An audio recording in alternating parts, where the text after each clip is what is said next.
यह press conference आज एक गर्व से भर देने वाला क्षण है, क्योंकि यह कोई साधारण प्रेस कॉन्फ्रेंस नहीं है।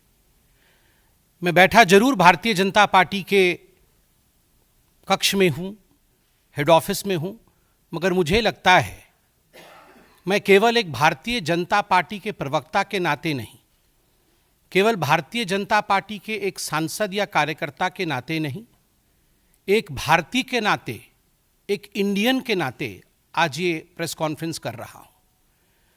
क्योंकि जिस प्रकार का टेरर डेमोलिशन, जिस प्रकार आतंकवाद का खात्मा बीते कुछ दिनों में हमने भारतवर्ष में देखा है, भारतवर्ष ने जिस प्रकार से पाकिस्तान में आतंकी अड्डों को ऑपरेशन सिंदूर के माध्यम से समाप्त किया है, वह अपने आप में पूरे विश्व में एक संदेश भेजता है, एक निर्णायक संदेश।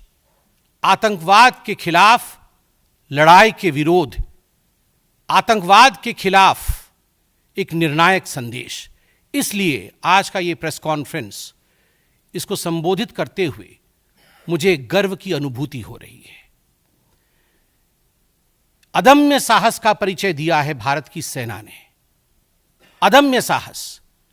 आज भारतीय जनता पार्टी और हम सभी कार्यकर्ता, आज सारा भारत धन्यवाद करता है भारत की आर्मी का, भारत की सेना का, भारत की एयरफोर्स का, भारत की नेवी का और उन तमाम जाबाज सेनानियों का जिनके कारण आज ऑपरेशन सिंदूर सफल हुआ है। अगर सही मायने में देखा जाए तो ऑपरेशन सिंदूर और उसके विषय में पूरा हिंदुस्तान आज जानता है, क्योंकि कई प्रेस कॉन्फ्रेंसेस हुए। कल भी तीनों डीजीएमओ ने मिलकर के देश को संबोधित किया और तमाम तथ्य जो देश जानना चाहता था उसे उन्होंने हमारे समक्ष रखा।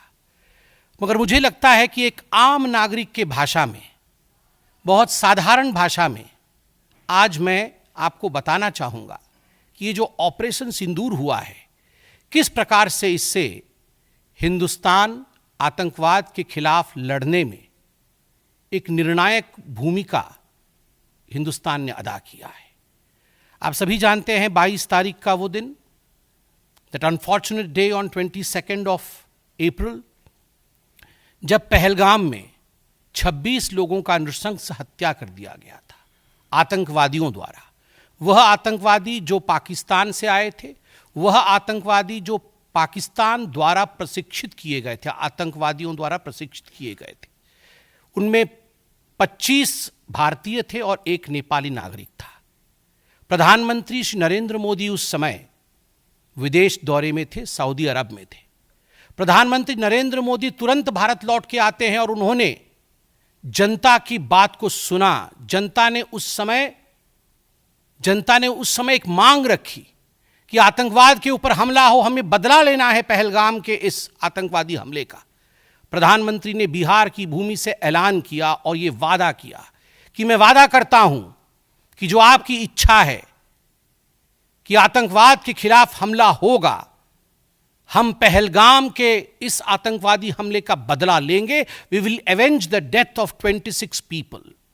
प्रधानमंत्री ने कहा यह जो बदला होगा, यह आतंकवादियों के कल्पना से बाहर का बदला होगा, और जो बदला हुआ वो आतंकवादियों के कल्पना के बाहर का बदला था।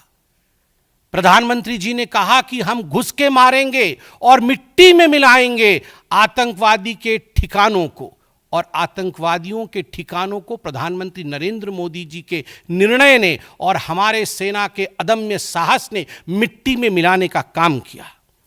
यह वादा प्रधानमंत्री नरेंद्र मोदी जी का था। 22 तारीख से 7 मई तक लगभग ये 14 दिन आप सभी ने देखा, पूरे भारतवर्ष में एक प्रकार से एक माहौल टेंशन का था, प्रेशर का था कि तुरंत निर्णय किया जाए, तुरंत एक्शन में आया जाए। बहुत सूझबूझ के साथ, सोच समझ करके, स्ट्रैटेजी के साथ पाकिस्तान भी जानता था कि हमला होगा। एयर स्ट्राइक पहले हो चुका था, किस प्रकार सर्जिकल स्ट्राइक पहले हो चुकी थी, पाकिस्तान पूरी तरह जानता था कि इस बार भी छोड़ा नहीं जाएगा, मगर उसके बावजूद पाकिस्तान इतना दिमाग लगाने के पश्चात वह डेट नहीं जान पाया जिस दिन यह हमला होना था। 22 तारीख से 7 तारीख के बीच में कुछ नॉन मिलिट्री एक्शंस जिन्होंने पाकिस्तान को कमजोर किया, वह प्रधानमंत्री नरेंद्र मोदी जी ने और भारत की सरकार ने लिया। ये जो ऑपरेशन सिंदूर है, इसका एक मिलिट्री पोर्शन है तो एक नॉन मिलिट्री पोर्शन भी है। और नॉन मिलिट्री पोर्शन में सबसे बड़ी बात इंडस वाटर ट्रीटी, जो सिंधु नदी समझौता 1960 का था, उसे स्थगित किया गया, अबेयंस में रखा गया। आप सभी जानते हैं लगभग 90% पाकिस्तान जो है इसी पानी पर निर्भर करता है। लगभग 80% उनका जो कृषि है इस पानी पर निर्भर करता है। इस पानी को यदि रोक दिया जाए तो पाकिस्तान की 1/4 जीडीपी गिर जाती है। इस पाकिस्तान को अगर इस पानी से वंचित रखा जाए तो पाकिस्तान के हालात वैसे होंगे कि उनकी जीडीपी लुढ़केगी, कृषि लुढ़केगा।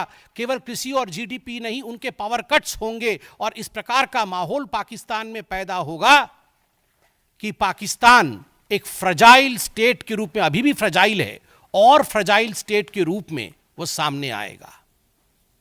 झेलम और चनाब अब संपूर्ण रूप से भारत सरकार के अधिकार में है, अधिकार क्षेत्र में है। और जिस प्रकार से यहां हम बांध बनाने की और रिवर को आगे बढ़ाने की बात कर रहे हैं, नए रिजर्वॉयर, इरिगेशन और हाइड्रो पावर से जम्मू कश्मीर, लद्दाख, पंजाब एवं हरियाणा, इन राज्यों को बहुत फायदा मिलने वाला है। यह कहा गया कि पानी और खून एक साथ नहीं बहेगा। मित्रों, जरा सोच के देखिए, 50 वर्षों तक जो संभव नहीं हुआ था, किसी भी युद्ध में यह संभव नहीं हुआ था कि इंडस वाटर ट्रीटी को रोक दिया जाए। जो संभव नहीं हुआ था वह असंभव काम संभव हुआ इस बार। अटारी वाघा बॉर्डर को भी रोक दिया गया। दोनों देशों के बीच में कोई ट्रेड नहीं होगा और इसका खामियाजा कोई भुगतेगा तो वो पाकिस्तान की इकोनॉमी भुगतेगी। इसके साथ ही जिन लोगों के पास पाकिस्तान का वीजा था और वो हिंदुस्तान में, पाकिस्तान के नागरिक जो हिंदुस्तान के वीजा के साथ भारतवर्ष में रह रहे थे, उन सब को बाहर निकाला गया। पाकिस्तान का कोई भी आर्टिस्ट, कोई भी परफॉर्मेंस वो भारतवर्ष में नहीं हो सकता है। इस प्रकार के कड़े प्रतिबंध पाकिस्तान के ऊपर लगाए गए।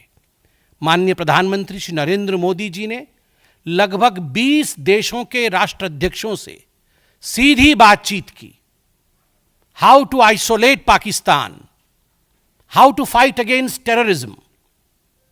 और सबसे बड़ी बात है, तमाम देशों ने भारत का समर्थन किया। सऊदी अरब, यूएई, यूएस, आप सोचिए इस्लामिक वर्ल्ड के बड़े देश हैं सऊदी अरब और यूएई, इन्होंने भारतवर्ष का पूर्णतः समर्थन किया। जिस समय पहलगाम का हमला हुआ था, माननीय प्रधानमंत्री सऊदी अरब में थे। सऊदी अरब के अपने दौरे को जब वो छोड़ के आए, तब उनको वहां एश्योरेंस दिया गया कि आप जाइए, हम आपके साथ खड़े हैं, वी सपोर्ट यू, हम टेरर के खिलाफ आपके साथ कंधे से कंधा मिला के लड़ेंगे। Pakistan was isolated. ये जो नॉन मिलिट्री एक्शन लिया गया, आज मैं कहना चाहता हूं कि 50 वर्षों से भी अधिक समय तक जो टूल्स कभी इस्तेमाल नहीं किए गए थे, जिस क्षेत्र में भारतवर्ष कभी नहीं गया था, वह टूल्स इस्तेमाल किए गए और अपने आप में भारत के लिए ये बहुत बड़ी बात है। बहुत बड़ी बात है कि इंडस वाटर ट्रीटी को रोका गया। 20 से अधिक देशों का समर्थन, आतंकवाद के खिलाफ एक निर्णायक हमले की तैयारी, और 6 और 7 मई 2025 उस रात निर्णायक हमला होता है आतंकवाद के ऊपर। सभी जानते हैं कि 9 आतंकवादी ठिकाने जो पीओजेके में थे और पाकिस्तान में थे, उन्हें ध्वस्त किया गया। यह ऑपरेशन सिंदूर एक बहुत बड़ा दायरा तय करता है। इसने पूरे विश्व को दिखाया कि भारतवर्ष क्या कर सकता है। ऑपरेशन सिंदूर ने दिखाया कि केवल एलओसी नहीं, इंटरनेशनल बॉर्डर के पार जाके भी भारत पाकिस्तान के अंदर किसी भी टारगेट को प्रिसाइसली उस पर हमला कर सकता है और आतंकवाद के खौफ को समाप्त कर सकता है। इस पूरे ऑपरेशन का लक्ष्य क्या था, इसे समझने की आवश्यकता है। लक्ष्य क्या था? क्या हमने लक्ष्य की पूर्ति की? What was the aim of operation Sindoor? Did we achieve what we aimed for? क्या लक्ष्य था? नंबर 1 लक्ष्य था आतंकवादी ठिकाने जो दूर दराज इलाके में हैं पाकिस्तान में, जहां आज तक कोई नहीं पहुंच पाया, जहां आज तक पाकिस्तान के आतंकवादियों को लगता था कि वो सुरक्षित हैं, वहां तक पहुंचना यह लक्ष्य था। दूसरा लक्ष्य था आतंकवादियों को ढेर करना, मार देना। तीसरा लक्ष्य था इन टारगेटों को जमींदोज करना, उन्हें मिट्टी से मिला देना। चौथा लक्ष्य था इस पूरे काम को करते हुए कोई भी सिविलियन, उसके ऊपर किसी प्रकार से कोई इंजुरी नहीं होना। और अंतिम लक्ष्य था किसी प्रकार के मिलिट्री, जो पाकिस्तान का मिलिट्री या सैन्य बेस हो, उसके ऊपर हमला नहीं करना। अर्थात यह लड़ाई आतंकवाद के खिलाफ थी। यह लक्ष्य था ऑपरेशन सिंदूर का। This was a fight against terrorism and terrorists. क्या हम लक्ष्य को पा पाए? आप देखिए, जब यह हमला हुआ तो 9 ठिकाने ध्वस्त हुए, उनमें 5 POJK में थे, पाक ऑक्यूपाइड जम्मू कश्मीर में, और 4 पाकिस्तान में थे। सबसे बड़ी बात है, पहली बार पंजाब प्रोविंस, जो कि पाकिस्तान का एक बहुत स्ट्रेटेजिक लोकेशन है, पंजाब प्रोविंस उनका हृदय है पाकिस्तान का, उसके अंदर भारतवर्ष घुस करके आतंकवादियों का सफाया करता है। यह अपने आप में छोटी बात नहीं है। This is a big achievement as far as operation Sindoor is concerned.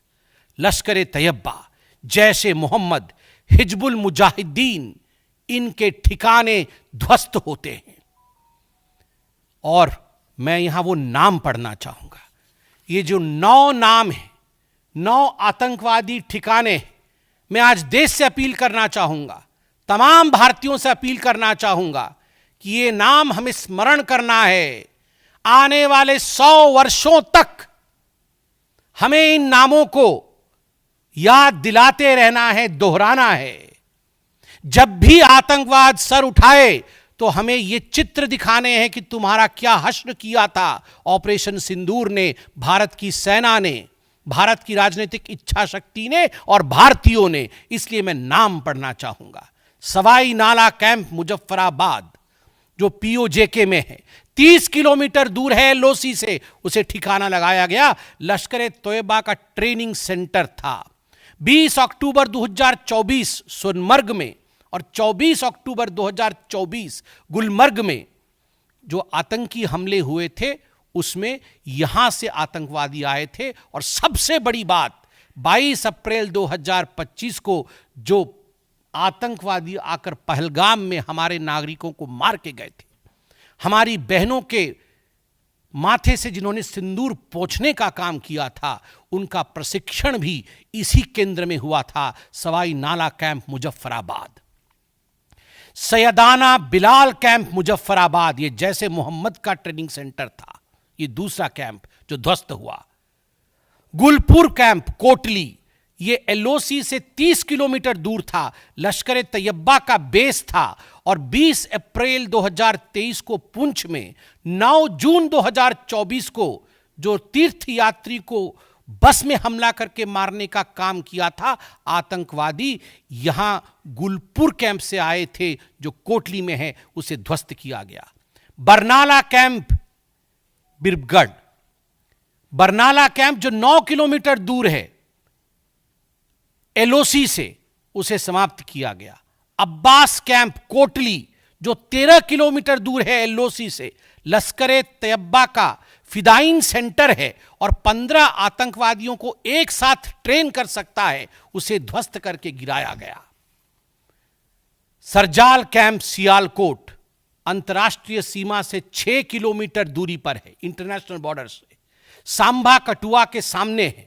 और मार्च 2025 में जम्मू और कश्मीर पुलिस के 4 जवान शहीद हुए थे, उनको मारने का काम इन्हीं आतंकवादियों ने किया था जो सरजाल कैंप से आए थे सियालकोट के। उस कैंप को ध्वस्त कर दिया गया। महमूना जाया कैंप सियालकोट, जो कि 12 से 18 किलोमीटर इंटरनेशनल बॉर्डर से दूर है, मैं एलओसी की बात नहीं कर रहा हूं, इंटरनेशनल बॉर्डर से, और हिजबुल मुजाहिदीन का अड्डा है, बहुत बड़ा कैंप है। कठुआ और जम्मू क्षेत्र में जो भी आतंकवादी गतिविधि होती है, सियालकोट के इस मजनूमा जाया कैंप से आतंकवादी भेजे जाते हैं। भारतवर्ष ने उसे ध्वस्त किया।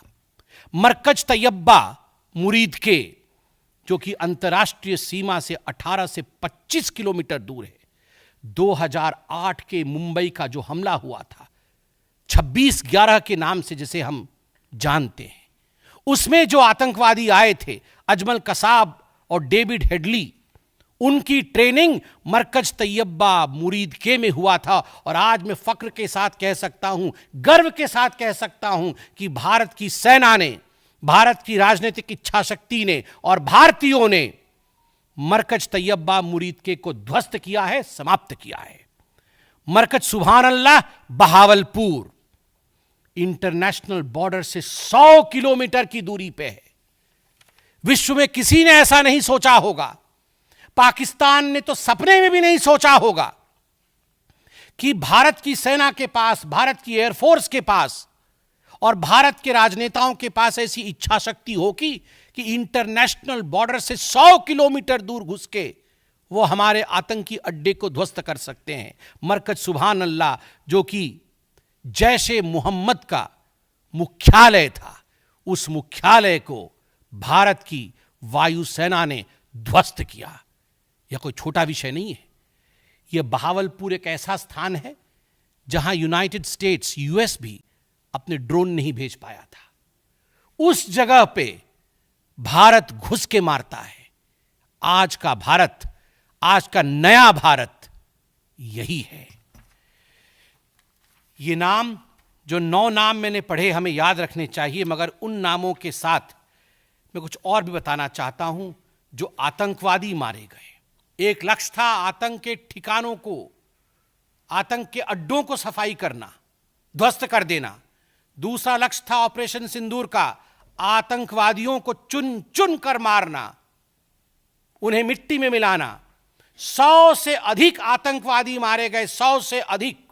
मैं कुछ आतंकवादियों के नाम पढ़ता हूं जिनको कि हम डिस्कस करते थे डिबेट्स में, टीवी पे, यूएन में, जिनको कि यूएस ने भी कंडेम कर रखा था। मैं नाम पढ़ रहा हूं।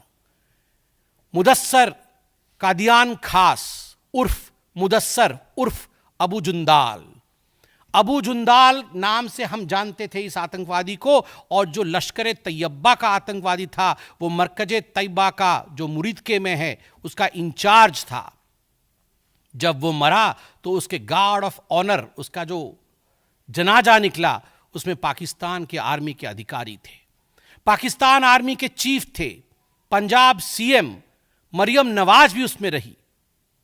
आप सोचिए, ये एक सरकारी जमीन पर हुई और तमाम बड़े लोग, सरकारी लोग पाकिस्तान के उसमें शामिल हुए, जिससे कि यह सिद्ध होता है कि terror and the sponsors of terror are hand in glove together. आतंकवादी और जो आतंकवादियों को बढ़ावा देने वाले, वो एक साथ काम करते हैं। दूसरा, हाफिज मोहम्मद जमील, ये जैशे मोहम्मद का आतंकवादी है। ये ब्रदर इन लॉ, साला था मौलाना मसूर अजहर का, और इंचार्ज था मरकज सुभान अल्लाह बहावलपुर का, वह भी मारा गया। तीसरा आतंकवादी मोहम्मद यूसुफ अजहर उर्फ उस्ताद जी उर्फ मोहम्मद सलीम उर्फ घोशी साहब, जैसे मोहम्मद का नामी आतंकवादी, और यह भी मौलाना मसूद अजहर से जुड़ा हुआ था, और यह वेपन ट्रेनिंग देता था जैशे मोहम्मद का। और सबसे बड़ी बात, IC 184 के हाईजैकिंग में इसका हाथ था। IC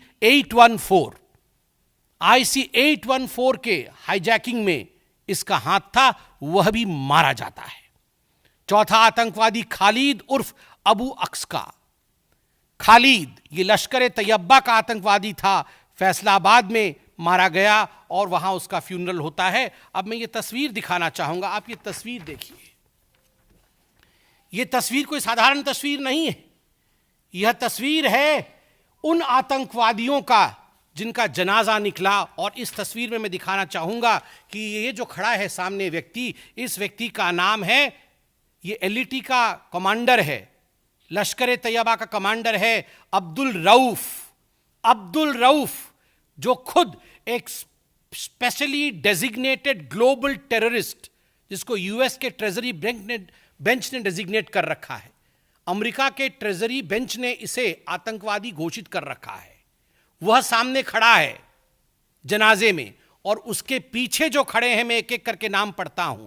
lieutenant general Faiyaz Hussain Shah, जो कि लेफ्टिनेंट जनरल है पाकिस्तान आर्मी के।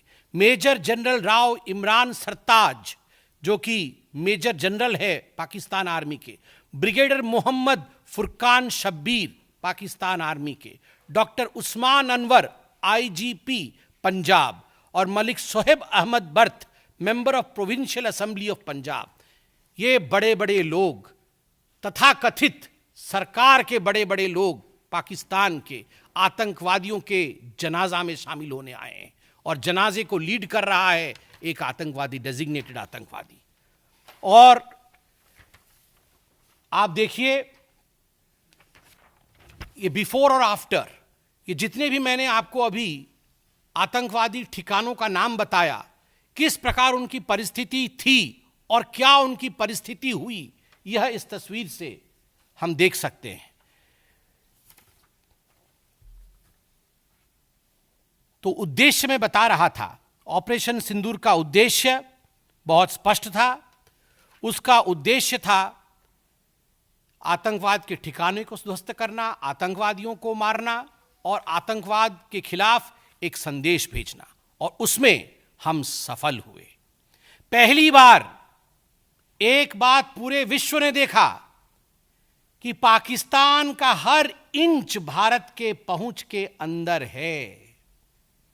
कोई कोना पाकिस्तान का ऐसा नहीं है जो भारत के पहुंच से बाहर हो। और आप सोच के देखिए, पाकिस्तान का एयर डिफेंस सिस्टम फेल हो जाता है।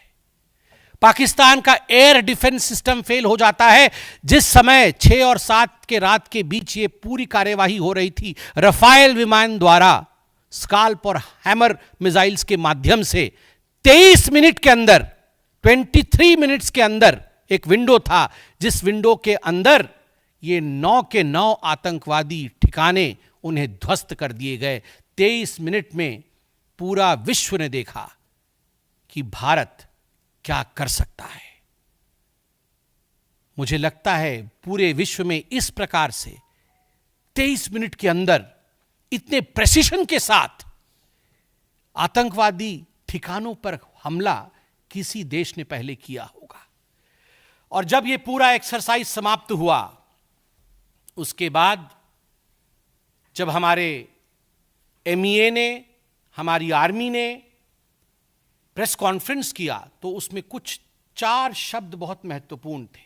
वो 4 शब्द हैं: controlled, precise, measured, non escalatory.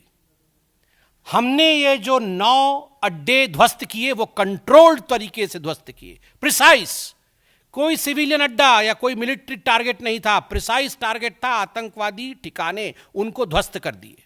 Measured, जितना ध्वस्त करना था उतना ध्वस्त किया, उसके अगल बगल के किसी स्ट्रक्चर को ध्वस्त नहीं किया। जहां आतंकवादी थे उनके ठिकाने में घुस के उनको मार के निकले।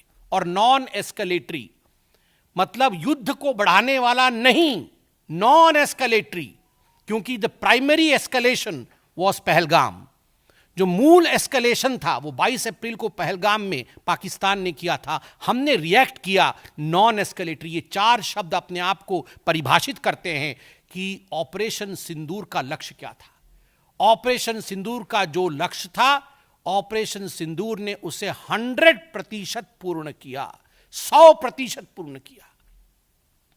इसलिए आज हिंदुस्तान, भारतवर्ष गर्व के साथ कह सकता है कि ऑपरेशन सिंदूर एक ऐसा ऑपरेशन था जो 100% सक्सेसफुल था, और जितने हमारे जाबाज पायलट्स गए थे राफेल के साथ, उतने लौट के आए और आतंकवादी ठिकानों को ध्वस्त करके आए, और किसी सिविलियन को नहीं मारा, किसी मिलिट्री बेस को नहीं मारा।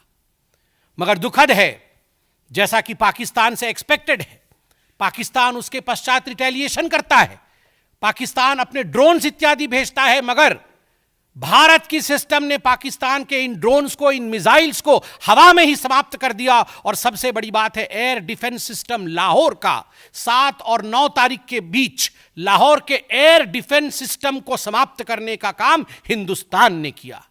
और 9 और 10 तारीख के बीच, 9 मई और 10 मई के बीच 11 एयर बेसेस को, पाकिस्तान के 11 एयर बेसेस को ध्वस्त करने का काम भारतवर्ष ने रिटेलिएशन में किया। जब पाकिस्तान ने भारतवर्ष के ऊपर एस्केलेशन किया तो भारतवर्ष ने 11 एयर बेसेस को समाप्त किया। इन एयर बेसेस के नाम भी हमें याद रखने चाहिए। तमाम भारतीयों को वो 9 नाम आतंकवादी ठिकाने याद रखने चाहिए, स्मरण होना चाहिए। और ये जो 11 एयरबेस हैं, हिंदुस्तान अपने पर आ जाए तो क्या कर सकता है अपने लोगों को बचाने के लिए। ये 11 नाम भी मैं पढ़ता हूं। नूर खान, ये नूर खान वह एयरबेस है जहां पर एयर टू एयर रीफ्यूएलिंग करने की क्षमता है। हवा में उड़ रही हो अगर आपका विमान, तो एयर टू एयर रीफ्यूएलिंग यही नूर खान से हो सकती है। जब भारत ने नूर खान को ध्वस्त किया तो जो जहाज थे पाकिस्तान के, उनके पास वो क्षमता नहीं रही कि वो हवा में अधिक समय तक युद्ध कर सके, उन्हें नीचे उतरना ही पड़ा। नूर खान, रफीकी, मुरीद, सुक्कूर, सियालकोट, पसरूर, चुनियान, सरगोदा, स्कारू, बुलारी और जकोबाबाद, ये तमाम मैं फोटोज लेके आया हूं। जकोबाबाद का ये फोटो देखिए, क्या था पहले और क्या हुआ बाद में, क्या था पहले और क्या हुआ बाद में, आप देख सकते हैं परखच्चे उड़ गए। यह है प्रिसीशन ऑफ इंडियाज अटैक। तमाम फोटो हैं यहां पे, किस प्रकार से हमने एक एक करके उनके एयर बेसेस को समाप्त किया।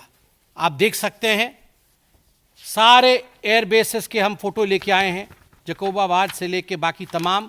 क्योंकि आपने ये सब देखा हुआ है, मैं अधिक समय नहीं लूँगा। आर्मी ने आपको दिखाया है, डीजीएमओज ने आपको दिखाया है, इसलिए मैं इसको आपको दिखा के दोबारा I would not like to take much time, but मैं रिमाइंड करना चाहूंगा कि 11 एयर बेसेस को हमने ध्वस्त किया। और इसमें एक बड़ा विषय है, पहली बार विश्व में किसी देश ने एक न्यूक्लियर कंट्री के अंदर घुस करके उनके एयर बेसेस को समाप्त करने का काम किया। पाकिस्तान एक न्यूक्लियर कंट्री है, उसके अंदर घुस करके उनके एयर बेसेस को 20% पाकिस्तान के एयरफोर्स के इंफ्रास्ट्रक्चर को भारतवर्ष ने नाकाम कर दिया। 20% of PAF's infra was destroyed by India. Just imagine, एक न्यूक्लियर कंट्री है, उसमें घुसकर मारना, यह अपने आप में पूरे विश्व में पहला इंस्टेंस है। और भुलारी एयरबेस में 50 PAF पाकिस्तान एयरफोर्स के जवान मारे गए, जिसमें स्क्वाड्रन लीडर उस्मान यूसुफ भी मारे गए। कुल मिलाकर के 9 आतंकी ठिकाने, 11 एयरबेस, 100 से अधिक आतंकी, 50 जवान और अपनी इज्जत, यह पाकिस्तान ने खोया है। I repeat, what Pakistan has lost via operation Sindoor. 9 आतंकी ठिकाने, बड़े बड़े आतंकी ठिकाने, 11 एयरबेस, 100 से अधिक आतंकवादी, 50 से अधिक जवान और अपनी इज्जत, यह पाकिस्तान ने खोया है। यह झटका पाकिस्तान सह नहीं पाया और उनके डीजीएमओ का 10 तारीख को ही फोन आया। और उसके पश्चात मैं कहूंगा यह सीज फायर नहीं, यह एक अंडरस्टैंडिंग है। यह एक अंडरस्टैंडिंग है कि यदि भविष्य में किसी प्रकार का कोई भी आतंकी हमला होता है तो ये अंडरस्टैंडिंग तोड़ दी जाएगी। हमने करके दिखाया है, जो पहले कभी नहीं हुआ था वो हुआ है इस बार। अंदर घुस के मारा है हमने, ये एक अंडरस्टैंडिंग है। और सबसे बड़ी बात है, पाकिस्तान में उनके मौलाना, उनके मौलवियों ने पाकिस्तान का साथ नहीं दिया, मगर हिंदुस्तान की एकता देखिए, हिंदुस्तान का भाईचारा देखिए। पूरा देश एक होकर खड़ा हुआ, पूरा देश सेना के पीछे, सेना के अदम्य साहस के पीछे, हमारी राजनीतिक इच्छा शक्ति के पीछे पूरा भारत एक होकर खड़ा हुआ। और आज मैं कहना चाहता हूं कि आज पाकिस्तान पूरे विश्व में अलग थलग पड़ा है। पहले भी ऐसे वक्त थे, अनेकों प्रयास भारतवर्ष करता था। पहले हम सबूत देते थे, प्रयास करते थे डोजियर के माध्यम से पाकिस्तान को प्रूफ दे आतंकवाद का। वो डोजियर लेती थी मगर उस पर काम नहीं करती थी। मगर आज नए भारतवर्ष ने पाकिस्तान को बख्शा नहीं है। आतंकवाद के खिलाफ एक निर्णायक लड़ाई हुई है और प्रधानमंत्री जी ने स्पष्ट कहा है, वहां से यदि गोली आती है तो यहां से गोला जाएगा। इसी के साथ मैं अपने वक्तव्य को समाप्त करता हूं। कोई प्रश्न हो तो अवश्य पूछें। कमलेश जी।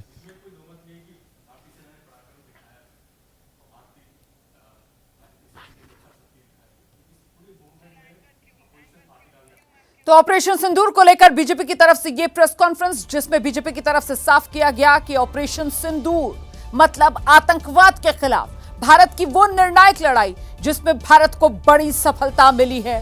बीजेपी की तरफ से विस्तार से बताया गया कैसे लक्ष्य लेकर ऑपरेशन सिंदूर को आगे बढ़ाया गया और कैसे ऑपरेशन सिंदूर के जरिए उन लक्ष्यों को 100% 100% हासिल किया गया है। इतना ही नहीं, बीजेपी की तरफ से विस्तार से बताया गया कि ऑपरेशन सिंदूर, जिसके दो हिस्से, एक सैन्य हिस्सा, दूसरा नॉन मिलिट्री ऑपरेशंस थे, और वो नॉन मिलिट्री ऑपरेशंस के जरिए जिस तरीके से सिंधु जल समझौते से लेकर अन्य कूटनीतिक पाबंदियां पाकिस्तान पर लगाई गई, उससे पाकिस्तान की जीडीपी में 1/4 तक कमी आना तय है। पाकिस्तान पर यह जोरदार वार जो भारत की तरफ से किया गया, और इसके बाद जो सैन्य ऑपरेशन सिंदूर के तहत हुआ, उसको लेकर विस्तार से यहां पर जानकारी दी गई कि जो प्रधानमंत्री नरेंद्र मोदी ने देश की जनता को भरोसा दिया था कि आतंक के अड्डों को मिट्टी में मिला देंगे, वही किया। जो प्रधानमंत्री नरेंद्र मोदी की तरफ से कहा गया था कि कल्पना से बड़ी सजा इस बार दी जाएगी,